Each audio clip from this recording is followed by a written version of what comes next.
झारखंड और प्यारे बच्चों, कक्षा अष्टम के प्यारे बच्चों, आपकी एग्ज़ाम की तारीख तय हो चुकी है 16 मार्च।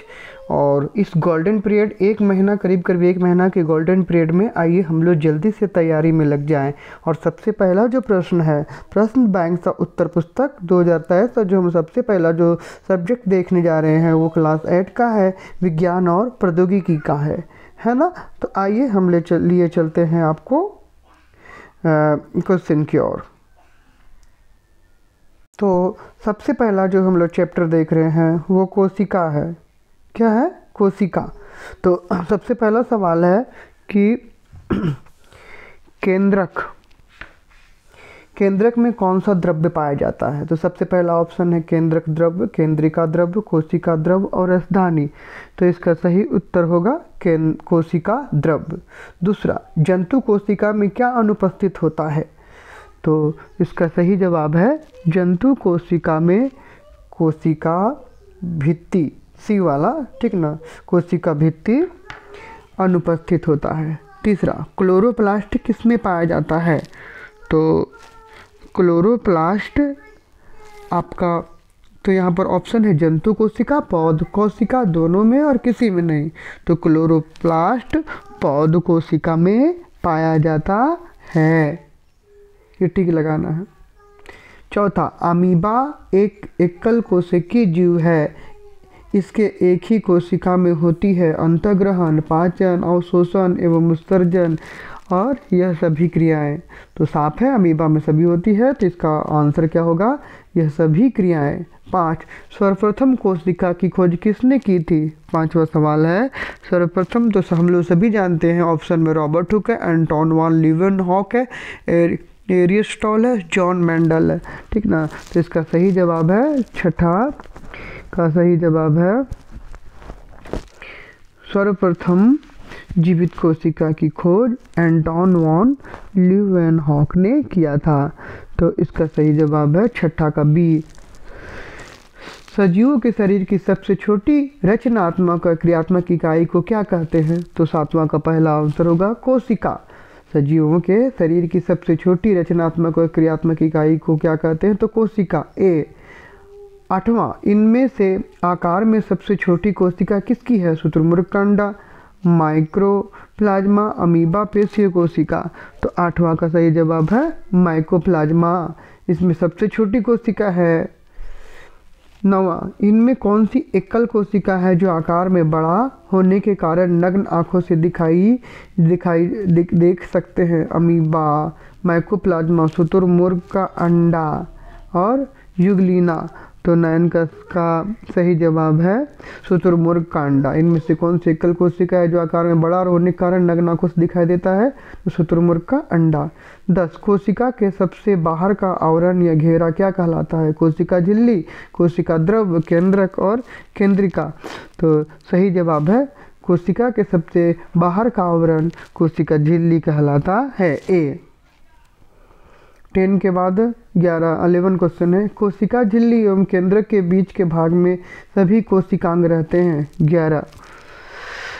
11 का सही जवाब है कोशिका झिल्ली एवं केंद्रक के बीच के भाग में सभी कोशिकांग रहते हैं। तो किस में, कोशिका झिल्ली में, कोशिका द्रव्य में और केंद्रक में, केंद्रिका में। तो सारा कुछ जो होता है वो किस में होता है, कोशिका द्रव्य में होता है। कोशिका को सर्वप्रथम कब देखा गया। 1665, 12, तो 1665, 1765, 1865, 1965। तो 65 सब में जुड़ा हुआ है। तो सबसे पहले किस में है, तो 1665 ईस्वी में। सूक्ष्म जीवों एवं कोशिका को देखने के लिए उपयोगी विशेष यंत्र क्या है। तो सूक्ष्म जीवों को किससे देखा जाता है। टेलीस्कोप से, पेरिस्कोप से, चश्मा नहीं, किससे देखा जाता है, सूक्ष्मदर्शी से देखा जाता है। 14, कोशिका का ऊर्जा गृह किसे कहा जाता है। माइटोकॉन्ड्रिया, राइबोसोम, रसधानी, हरित लवक। तो 14 का सही जवाब होगा माइटोकॉन्ड्रिया, है ना।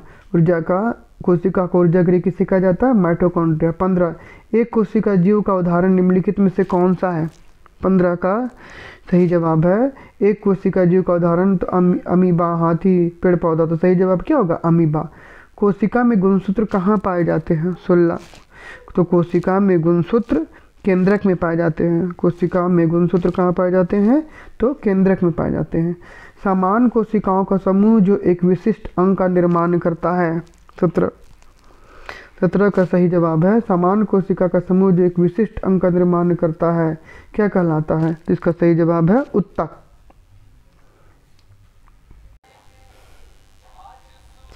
सही गलत कथन की पहचान करें। एक कोशिकीय जीव में एक कोशिका होती है। एक कोशिकीय जीव में एक कोशिका होती है, उसका उत्तर है सही। रक्त कोशिका शाखान्वित होती है। रक्त कोशिका शाखान्वित नहीं होती है, इसका उत्तर है गलत। किसी जीव की मूल संरचना अंग है? नहीं, किसी जीव की मूल संरचना तो कोशिका है, तो गलत जवाब है। चौथा, अमीबा की आकृति अनियमित होती है। सही बात है, सही है, चौथा का सही है। पांचवा, मानव में सबसे बड़ी कोशिका तंत्रिका कोशिका होती है। एकदम सही बात है, मानव में सबसे बड़ी कोशिका कौन सी होती है? तंत्रिका कोशिका होती है। छठा, पौधे की कोशिकाओं में अपेक्षाकृत बड़ी रिक्तिका पाई जाती है। छठा का सही जवाब है, छठा सही है। पौधे की कोशिकाओं में अपेक्षाकृत बड़ी रिक्तिका पाई जाती है। पौधों की कोशिकाओं में अपेक्षाकृत बड़ी रिक्तिका पाई जाती है, खाली जगह। सातवां, सभी कोशिकाओं में कोशिका भित्ति पाई जाती है। सभी कोशिकाओं में कोशिका भित्ति पाई जाती है, तो गलत जवाब है। सातवां, सभी कोशिकाओं में कोशिका भित्ति नहीं पाई जाती, तो गलत है, क्योंकि जंतु कोशिका में कोशिका भित्ति तो नहीं होती है। आठवां, कोशिका झिल्ली को चयनात्मक पारगम्य झिल्ली भी कहते हैं। आठवां, तो कोशिका झिल्ली को चयनात्मक पारगम्य झिल्ली भी कहते हैं, एकदम सही है। केंद्रक झिल्ली कोशिका द्रव और केंद्रक के बीच पदार्थों के आवागमन को नियंत्रित करता है। नौवां का तो सही है, केंद्रक झिल्ली कोशिका द्रव और केंद्रक के बीच पदार्थों के आवागमन को नियंत्रित करता है। 10वां तो सही है। 10, जीव द्रव्य जीवन का भौतिक आधार है। इसमें कोशिका द्रव एवं केंद्रक द्रव दोनों शामिल हैं। जीव द्रव्य जीवन का भौतिक आधार है, इसमें कोशिका द्रव और केंद्रक द्रव दोनों शामिल हैं। सही। कॉलम का सही मिलान करें। एक कोशिकीय जीव, तो इसका सही उत्तर क्या होगा? अमीबा। कोशिका भित्ति, इसका सही जवाब होगा पादप कोशिका। कोशिका झिल्ली, इसका सही जवाब होगा चयनात्मक पारगम बी।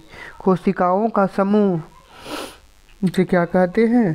तो कोशिकाओं का समूह आपका हो जाएगा उत्तक। आनुवांशिक गुणों का वाहक, उसे क्या कहेंगे? गुणसूत्र डी। अति लघु उत्तरीय प्रश्न, कोशिका के किस भाग में कोशिकांग पाए जाते हैं? तो कोशिका द्रव में।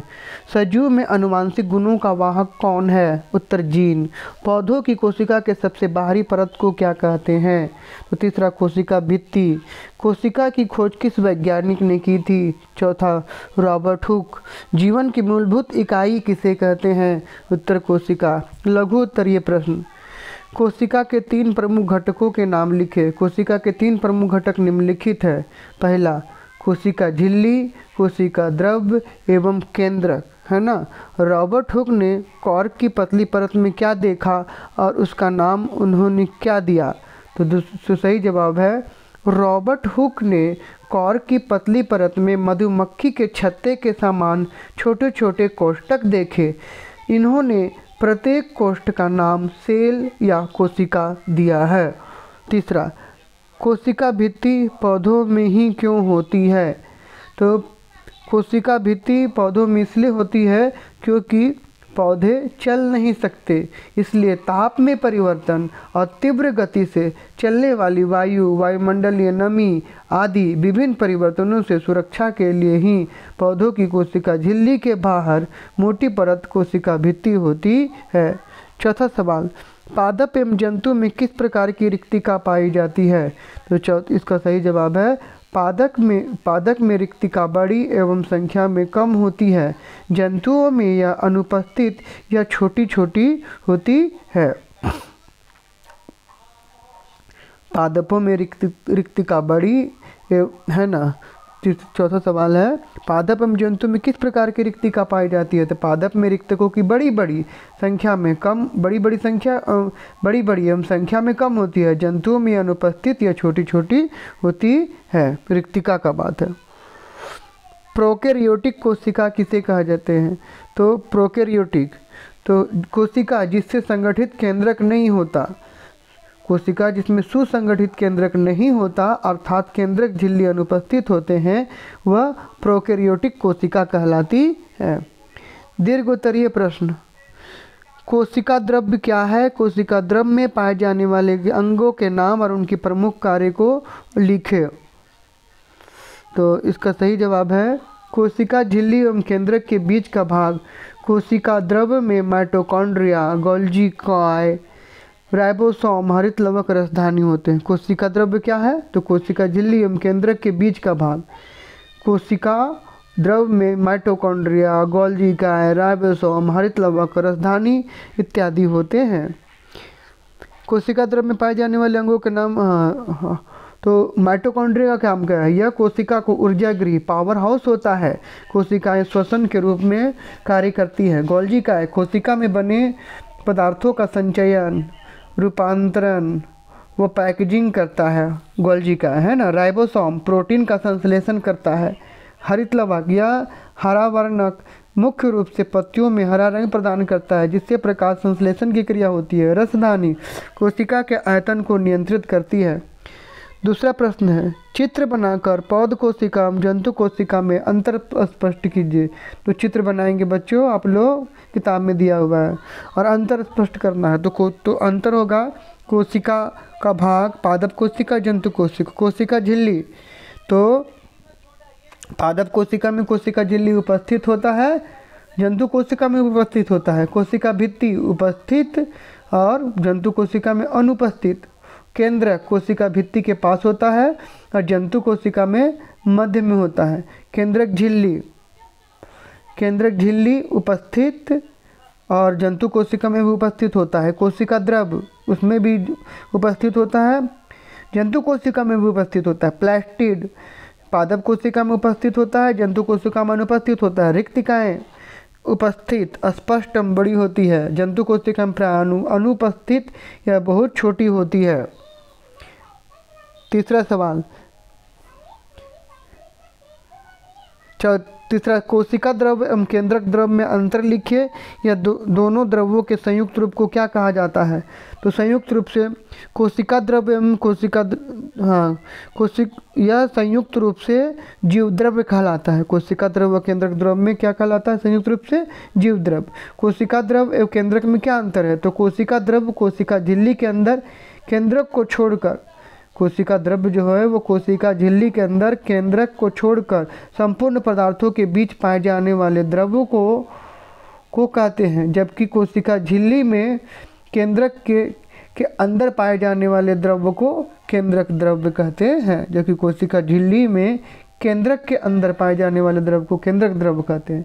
कोशिका द्रव्य मुख्य कार्य कोशिका के विभिन्न अंगों को एक साथ बांध कर रखना है। कोशिका द्रव्य प्रत्येक अंगों को आवश्यक पदार्थों की आपूर्ति करता है। यह कोशिका के विभिन्न उपापचयी क्रियाओं को नियंत्रित करता है, जबकि केंद्रक का मुख्य कार्य डीएनए और आरएनए का भंडारण करना है। यह कोशिका के विकास, वृद्धि और विभाजन को महत्वपूर्ण भूमिका निभाता है। चौथा, कोशिका झिल्ली को चयनात्मक पारगम्य को कहा जाता है। क्यों कहा जाता है? इसका सही जवाब है कोशिका झिल्ली एक कोशिका को दूसरी कोशिका एवं घेरे हुए माध्यम से अलग करती है। यह कोशिका को एक निश्चित आकृति प्रदान करती है और आंतरिक अंगकों को सुरक्षा प्रदान करती है। यह संरंध्र अर्थात छिद्र युक्त होती है।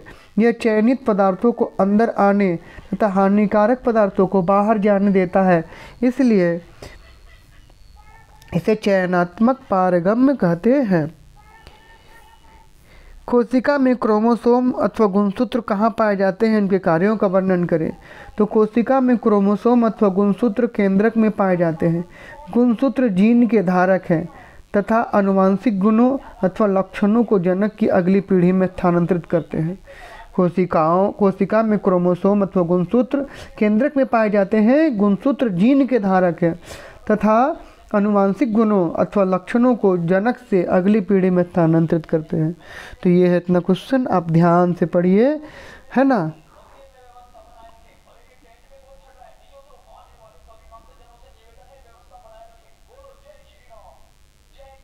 इतना ही सवाल था, है ना। आप आराम से इसको पढ़िए, आप आंसर देख सकते हैं। देखिए ये आंसर है, ये सब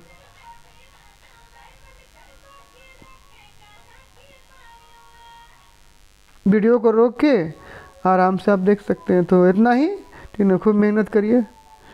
तो जोहार झारखंड।